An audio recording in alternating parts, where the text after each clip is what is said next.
Toddler tells mom he sees face at night. Mom checks monitor. Raising 5-year-old Charlie was a dream. He rarely cried and was generally a quiet and obedient child. All seemed fine until one night the voice in his room wouldn't let him sleep. Jessica was busy preparing lunch for her family when her cell phone rang. It was her son's school who was calling her. The teacher bombarded her with questions regarding her son's sleeping schedule. According to his teacher, he could barely keep his eyes open during the day. She was so puzzled by what the teacher told her. Something did not feel right. Jessica and her husband immediately addressed the issue. During lunch they asked their son about how he has been sleeping. What he said in response sent shivers down their spines. "The little boy doesn't let me sleep at night," their son said, while casually eating his sandwich. What their son shared with them made them feel very uncomfortable. They decided to install a camera in their son's room. They ensured that it was well hidden, so their son does not feel scared. They checked the recordings after a few days, and what they discovered left them much more perplexed than they were before. David and Jessica watched the recordings with puzzled expressions. They watched hours worth of footage and found absolutely nothing. Their attempts to try and figure out what was happening were fruitless. It seemed like their son slept peacefully throughout the night. David had intended to take the camera down at night, but he later thanked himself for not doing so. Right before David removed the camera, a voice in his head told him to watch the tape one more time. He went to the living room and what he saw next made his blood run cold. Another child was speaking in his son's room. David did not know what to make of what he saw, so he called his wife to rewatch the tape with him.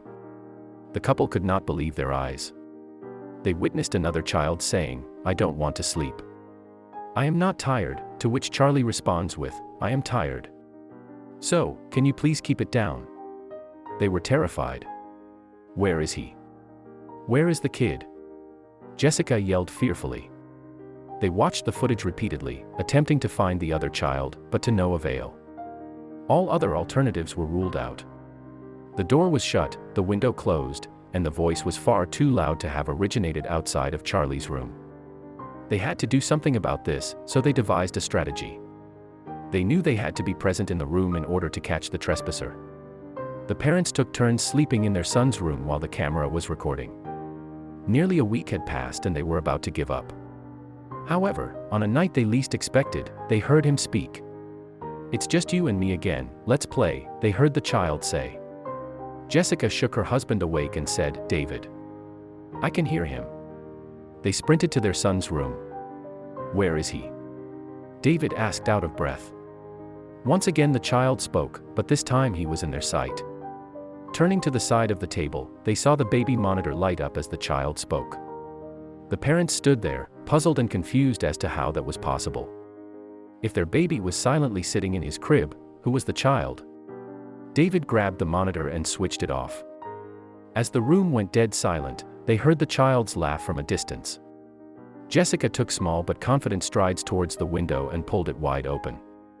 They looked at each other, coming to the same realization that the sound was coming from the house next door.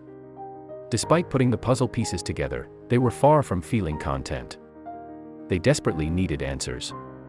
Charlie's parents waited till the morning came, and made the much-needed phone call to the company that sold these baby monitors.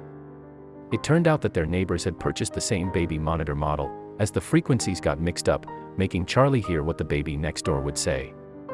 After going back and forth, the company offered Charlie's parents an offer they could not decline.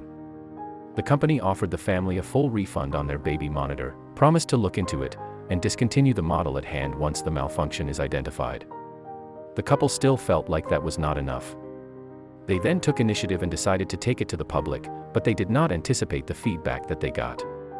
After their story gained popularity on social media platforms, so many other parents spoke up about facing similar issues with the same model.